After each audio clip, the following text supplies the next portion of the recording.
Hey there, Afrodo Reviews here, bringing you another book to determine, is it worth reading of a second breakfast? Or does it deserve the fiery pits of Mount Doom? So, today's going to be a little unscheduled book. I didn't really talk about it in my TBR, but I decided that I'm going to review Charlotte's Web. But, there's a problem. I'm not a child. Well, lucky for you, I brought a secret weapon. This is my niece. We call her Monkey, but what name would you like to go by? Mikayla. So you can call her Mikayla. So, Monkey.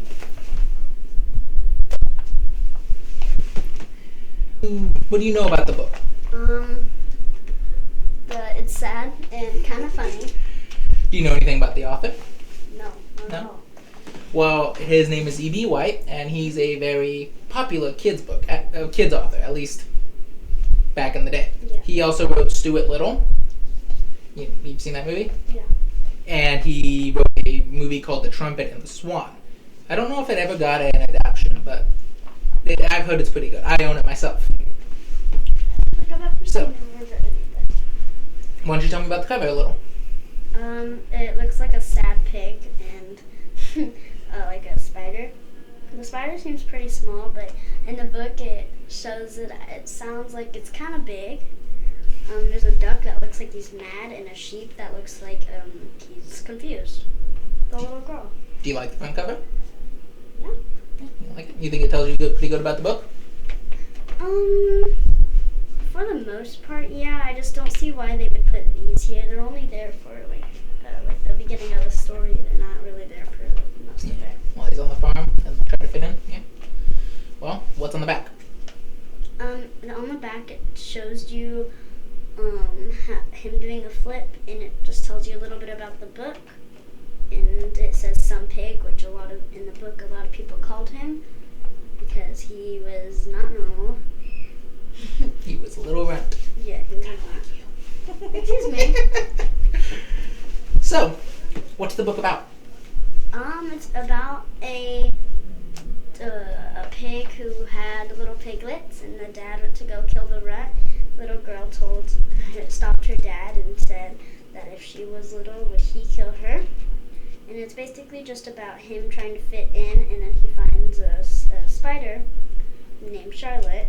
She doesn't fit in like him, and they basically become best friends. That's a pretty good synopsis. Doesn't ruin it for anyone who hasn't read it too. Good job. So, what about the book did you like? I liked that it was more so saying like you just because you're different doesn't mean that you're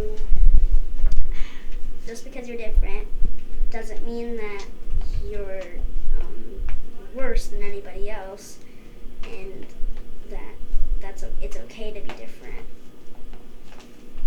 Anything else about the book you like? You know how it's written? Anything like that? I like how it shows you more of what the pig is thinking than focusing more about the pig Wilbur. and the spider and Wilbur and Charlotte, without excluding the other farm animals. So it's showing you that he lives on the farm and basically giving you the characteristics and everything of that. Alright. Well, is that all you can think about what you like about the book? Alright. Was there anything you didn't like about the book? Not really. So you think it's a pretty good book all around? No complaints. That's a good sign. So, if you were to give the book a rating 1 out of 10, what would you give it? I'd give it maybe an 8.5. An 8.5 out of 10. That's pretty good. Do you recommend it? Do you recommend other people read it? I do. More probably for younger kids, because older people might not. Are you talking about me? Yes. Oh, okay. I guess I'm old now. But they might not like it as much as little kids would. So, yeah. What I'm saying is don't read it. Hey, I read that book as a kid too, and I loved it. And I read it recently, so I could talk about it with you here. And I still loved it. Oh, well. But yes, it's a pretty good book overall. I would recommend that you read it as a kid first, because that's when you're going to enjoy it the most. However, as an adult who was returning to it, I still found there was a lot of good things to return to the book. I agree with her assessment that it's about an 8 out of 10.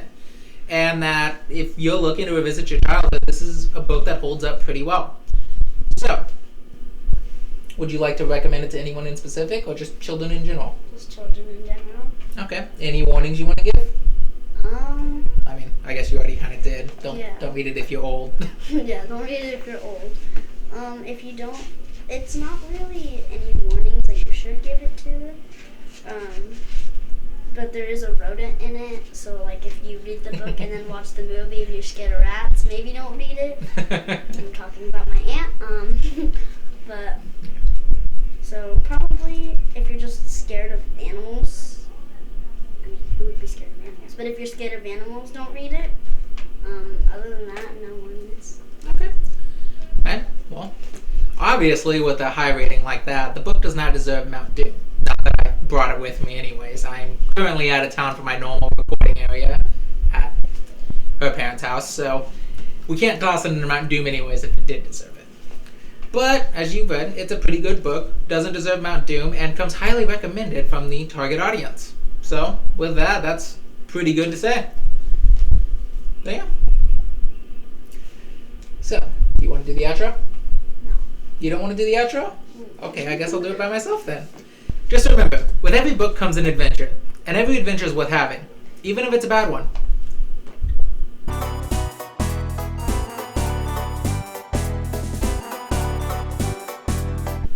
This is my doggo, Jack. He hates everything and chews everything.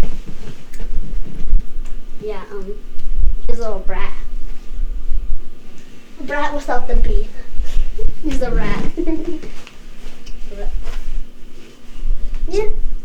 My TikTok. I actually don't know. Oh, you don't have one? I do. I just don't really read my username at all. What? You don't know your username? Nope, not at all. Okay, hold on. Let me. There's my dog again, being crazy. You can type up your mom with the foot emoji, and it'll pop up. I'll include a link down in the description for anyone curious. Last thing, Daddy DeVito is watching you. That's all.